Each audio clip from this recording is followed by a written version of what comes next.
शिव पुराण की कथा कहती है, मान लो कोई हड्डी से जुड़ा हुआ रोग, नेत्रों से जुड़ा हुआ, मस्तिष्क से जुड़ा हुआ कोई रोग रहता है, तो एक नीले कलर का फूल आता है महाराज। उस फूल में हल्दी डालकर जो नंदी के पांव के पास समर्पित कर देता है महाराज, उसका रोग धीरे धीरे समाप्त होने लगता है। लिंग पुराण कहती है कि नंदीश्वर भगवान के सामने जो पुष्प समर्पित करा जाता है उसको, ये तो लिखा था स्कंद पुराण और शिव पुराण।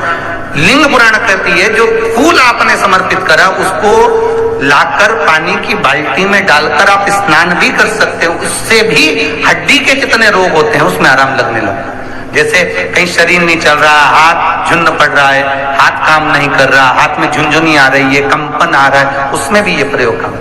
जैसे मान लो कोई काम ऐसा है कि उसमें पैसा तुम्हारा आ ही नहीं रहा, बहुत घाटे पर घाटा जा रहा है, नुकसान बहुत हो रहा है और कोई काम हो ही नहीं रहा, तो महाराज एक लाल वस्त्र में पीली सरसों रखकर और उसके अंतर्गत कुछ भी एक, या तो बमूल का कांटा ना मिले तो गुलाब का कांटा ही उसके अंतर्गत रख लीजिए और उसको शिव मंदिर का स्मरण कराकर शंकर भगवान का नाम लेकर रू भैरव, कौन सा भैरव है उसकी भी कथा भी आने वाली है। ये दारुक नाम के राक्षस का संहार करने के लिए जब माता अवतार लेगी तब शंकर भगवान बच्चे का रूप रखकर रोएंगे, तो शिव जी का एक नाम होगा रू भैरव। ये भैरव कहां पर रहता है, तो कहा ये शमशान में रहता है। कहां रहता है ये भैरव? शंकर का जो एक अवतार है रू भैरव, ये भैरव अवतार शमशान में रहता है। तो इस भैरव का काम क्या है, तो कहा शमशान में, शमशान की जो अग्नि होती है भले गीली लकड़ी रहे, भले उसमें कोई पदार्थ डाले ना डाले, थोड़ी देर में वो अग्नि रू आवाज, हल्की सी शमशान की जो अग्नि जलती है उसमें एक आवाज आती है। आप जैसे कोई अग्नि जलाएंगे ना उसमें आवाज नहीं आएगी, ध्यान देना। हमारे शमशान में अगर जो लोग गए होंगे मुर्दा जलाने के लिए, तो अगर वो एकांत में बैठेंगे तो उसमें से एक आवाज आती है रू की। तो रू भैरव का काम होता है कि उस चिता की अग्नि को तेजता प्रदान करना। फिर चिता की अग्नि ऐसी एक बार अगर भनक गई तो फिर ऐसी जलती है, ऐसी जलती है, तो उसमें रू की हल्की सी आवाज आती है। कई लोग कहते हैं हवा की आवाज, पर वो तो शिव पुराण कह रही है कि उस सरसों को, कांटे को रू भैरव का नाम लेकर, जिस व्यापार जो नहीं चल रहा है, दुकान जो नहीं चल रही है, उस दुकान के सामने, उस व्यापार के सम्मुख में उसको जला दिया जाता है, जो सुख का भान कराती है, व्यापार की उन्नति के लिए, समृद्धि के लिए, लक्ष्मी के लिए इसका प्रयोग किया जाता है। संतान नहीं हो रही हो, 19 साल, 20 साल, 25 साल, 30 साल भी अगर हो गए हैं, सफेद आंकड़े की जड़, रजस्वला धर्म के 7वें दिन पति पत्नी दोनों जन जाएं और उस जड़ को निकाल कर लेकर आए। वो जड़ शिवजी पे से 21 बार तुंगरूका जी का नाम लेकर घुमाकर लाल धागे में शंकर जी के मंदिर में ही शिवलिंग का दर्शन करते करते कमर पर बांध लें और 3 महीने तक उस जड़ को अपने कमर पर रहने दें। भगवान शिव से प्रार्थना करें, शंकर भगवान का स्मरण करें, शिव भक्ति का रस तत्व ग्रहण करें और बाबा से विनय करें।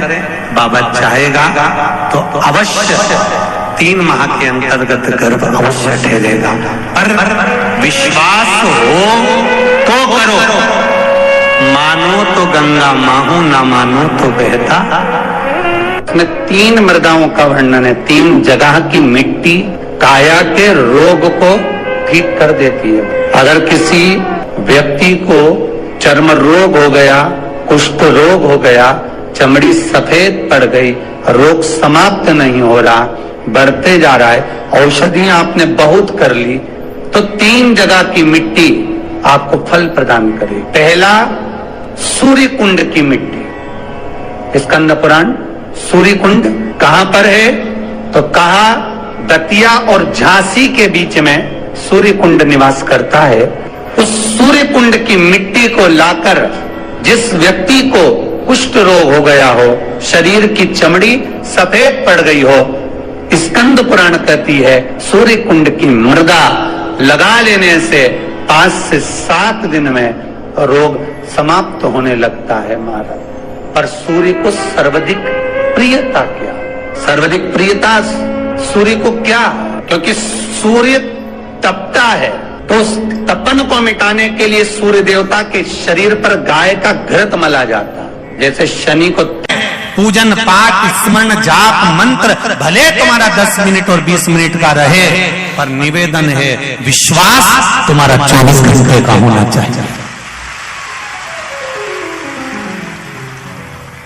पूजन पाठ भले 10 मिनट का हो, 15 मिनट का हो, 20 मिनट का हो, आधे घंटे का, 1 घंटे का, 2 घंटे का, 4 घंटे का, 6 घंटे का हो, तुम्हारा मंत्र जाप, तुम्हारा स्मरण, तुम्हारा योग साधना जो भी है वो 2 घंटा, 3 घंटा, आधा घंटा जितना भी हो, पर शिव पुराण कह रही है कि पूजन पाठ भले 10 मिनट, 20 मिनट, 25 मिनट का हो, पर विश्वास जम के बोलो जरा 24 घंटे का होना चाहिए। शरीर में कष्ट आया तुम्हारे मुख से निकलना चाहिए मेरा भोलेनाथ बैठा है, 1 लोटा पानी चढ़ाऊंगी अब भी ठीक हो जाऊंगी, मेरा विश्वास कहता है। ये विश्वास।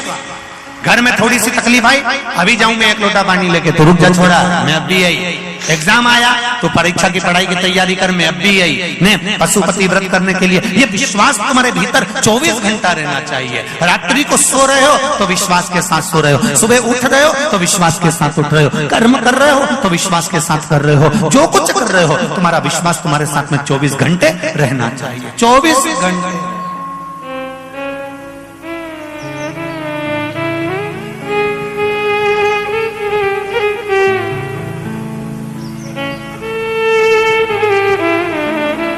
और वो 24 घंटे का जब विश्वास तुम्हारे साथ में रहेगा तो ये निश्चित है तुम शिव में और शिव तुम में समाहित हो जाएगा, अलग नहीं रह।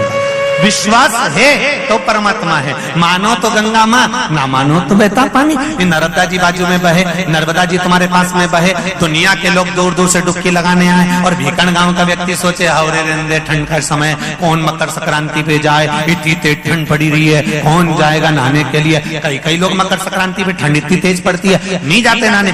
नर्मदा जी का पानी तो अपना नल में ही आई लिया, घर में ही आई लिया, घर में नहा लिया, तो नहीं जाते।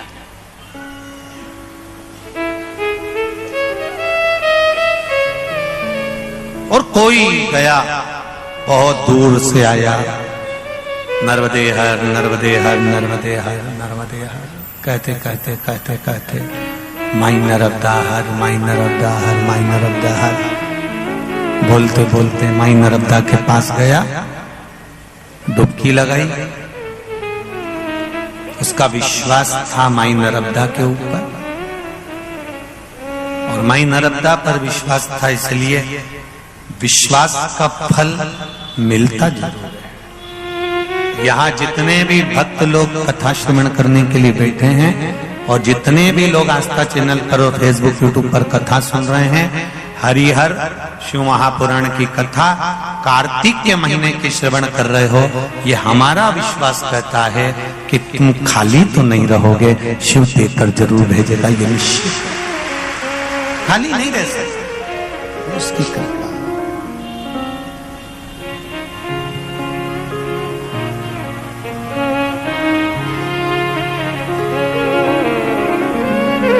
विश्वास